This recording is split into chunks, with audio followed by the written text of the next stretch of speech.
What's up, Atlanta United fans? Welcome to 90 on Peachtree, and this our season finale episode. Unfortunately, after Sunday's result against New York City FC, you guys have seen it. Atlanta lost 2-0.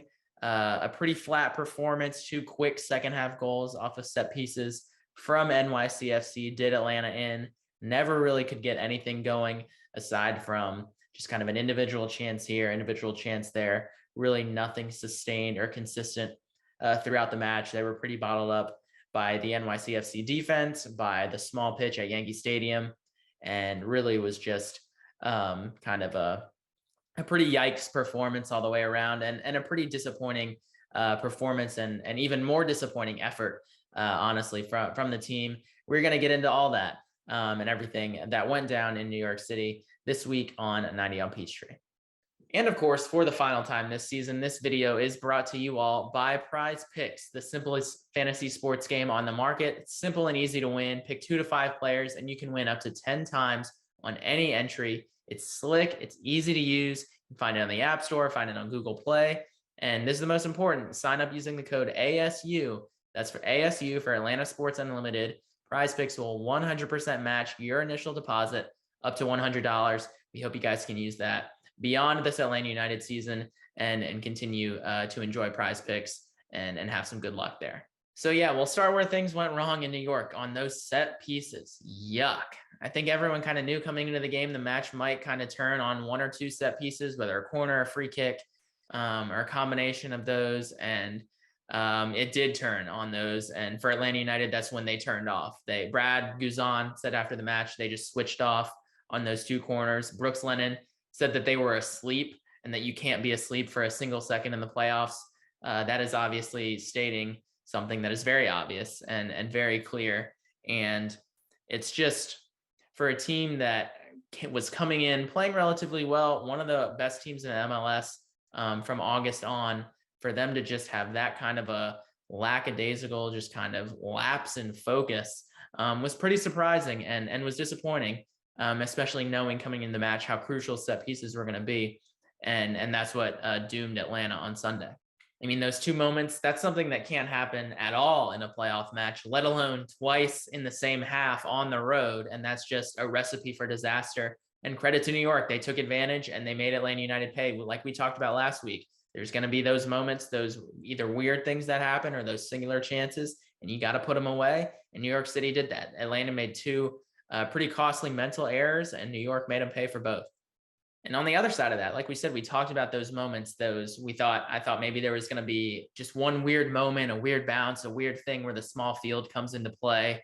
And we really didn't see that particularly with anything weird happening, but we did see it with those kind of individual moments, two set pieces for New York. And then Joseph had that one really, really good look on goal when it was already 2-0.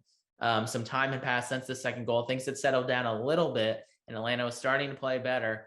And Joseph just couldn't put that chance away. His first touch kind of took him a little further toward the defender than he would have liked. And then he still got a great shot off with his left foot. Goalie made a nice save. But Joseph, if that first touch is clean, he's in a great spot and he puts that away. Now the result may still be the same after that at that point, but we have a whole different last 30 minutes. Maybe Atlanta gets that boost and kind of figures out, all right, yeah, we can do this. Here's how we're going to kind of attack this 30 minutes and go for it to get to equalize, maybe take the lead, send it to extra time, whatever. But it didn't happen. Joseph didn't score there. It was his best chance of the game, no doubt about it. Especially since he was just not involved because Atlanta could not get any consistent attack going. And that's what we talked about. That's what happens in the playoffs.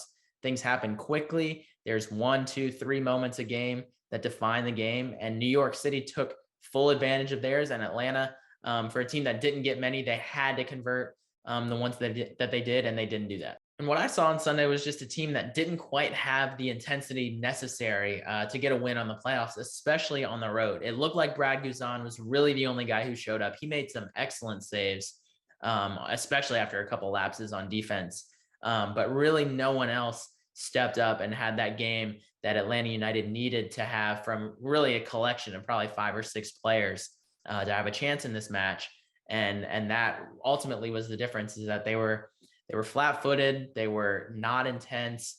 They weren't sleepwalking through it, but they didn't have the level of intensity and the level of fight in them that you want for a full 90 minutes in the playoffs.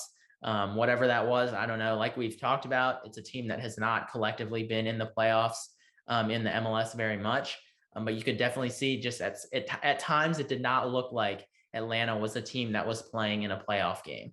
It looked like New York City certainly was a team that was playing in a playoff game. Obviously, they scored, they had the home crowd, the momentum. But if you just looked at how Atlanta was playing, it looked like they were just playing a random game in the spring. And that's not something that can happen when it comes to playoff time. And that's how you lose games in the playoffs. And yes, it is remarkable that Atlanta United made the playoffs this season. I mean, it is the embodiment of the Paul Rudd "look at us" meme. Look at us. Hey, look at us. Look at us. Huh? Who would have thought? Not me. To go from new coach to, oh crap, the new coach is not working at all and none of the players like him, to interim coach to, oh wow, we're actually playing pretty well under the interim coach, to, oh, we have a really good manager now that it seems like, to, oh, we've been the best team in the MLS since August. To making the playoffs is a great feat and is something that everyone at the club should be proud of. But the attitude cannot become, oh, look at where we were at the start of the season. Look at where we were now. Look at us. We made the playoffs. Everything's good. To be fair, Atlanta didn't win a game for a whole 3 months earlier in the season. But, and Taylor Twellman noted this during the game broadcast too, that I thought was an excellent point. Once things were kind of settled and it was 2-0 and the game was relatively going to be salted away by New York, as he said, never should Atlanta United, especially when it's running out of front four of Joseph, Barco, Moreno, and Araujo, never should Atlanta United be saying, oh, well, we made the playoffs, that's good enough this season. That can never be good enough for Atlanta United. And you better believe Joseph and Brad after the match let the guys know that it's not acceptable to just make the playoffs and be satisfied with that. That making the playoffs is the baseline for Atlanta United. That's the minimum expectation each year. And so never should we fall into that trap of, oh, all this stuff happened, all this adversity happened during the season, we made the playoffs, let's just ride with house money now. Atlanta United is a team that always is trying to go 1 step, 2 steps, 3 steps ahead of the norm, ahead of expectations. And so we can't just say, oh, we made the playoffs, season's a success. Lost in the first round of the playoffs, and Brooks Lennon said it after the game. The standard is not making the playoffs. This is a club that should be in the playoffs every year.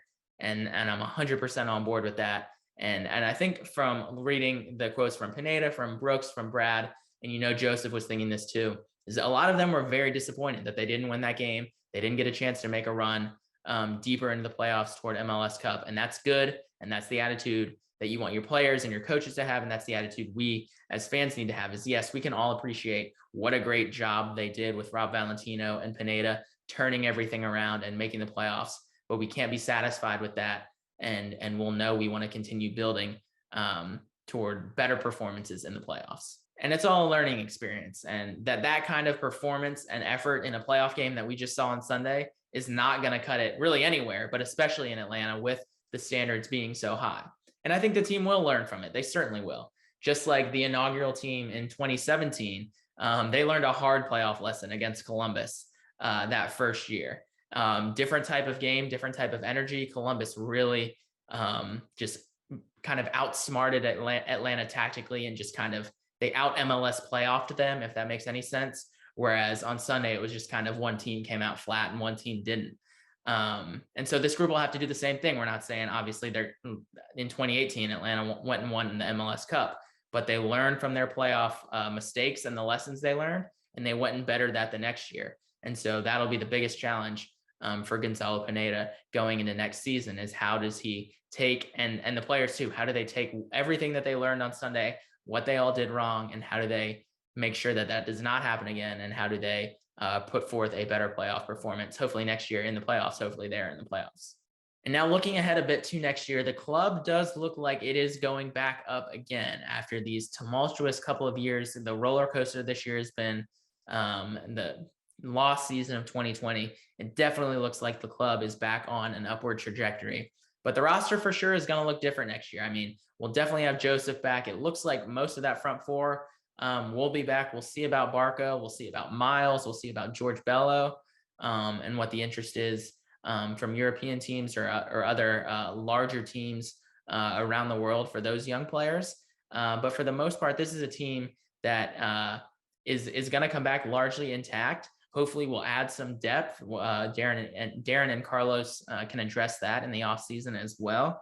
And then if they do that, hopefully they do that, they will be built much better to continue on that upward trajectory and to meet the expectations that are going to be placed upon them. And that, like we said, are always going to exist for Atlanta United. And it was probably unfair the last couple seasons to have those expectations on a team that definitely was not ready for them. The team and club as a whole is going to have the expectations, but the actual roster and the players and the coaches moving forward and into next season definitely will be built better to meet them and to reach them. So look, y'all, that's all for us. Farewell for the holidays. Everyone have a happy Thanksgiving, a Merry Christmas, Happy New Year, all the holidays that you celebrate. Enjoy them with your family and your friends. We will hopefully be back in 2022. Maybe we'll pop up with a short episode here and there before then if something big happens, but certainly hopefully be on the lookout for us ahead of the 2022 season for Atlanta United.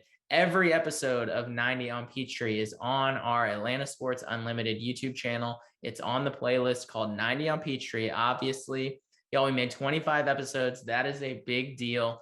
Thank you, thank you, thank you for watching, for following, retweeting, liking the videos, commenting, whatever it is. You can follow me on Twitter and Instagram. My handle will be on the screen like it is at the end of every video. Follow Atlanta Sports Unlimited. Subscribe to the channel. We make money if you subscribe to the channel and watch the videos. So we appreciate that. And enjoy the rest of the MLS playoffs. It's a shame Atlanta United's out.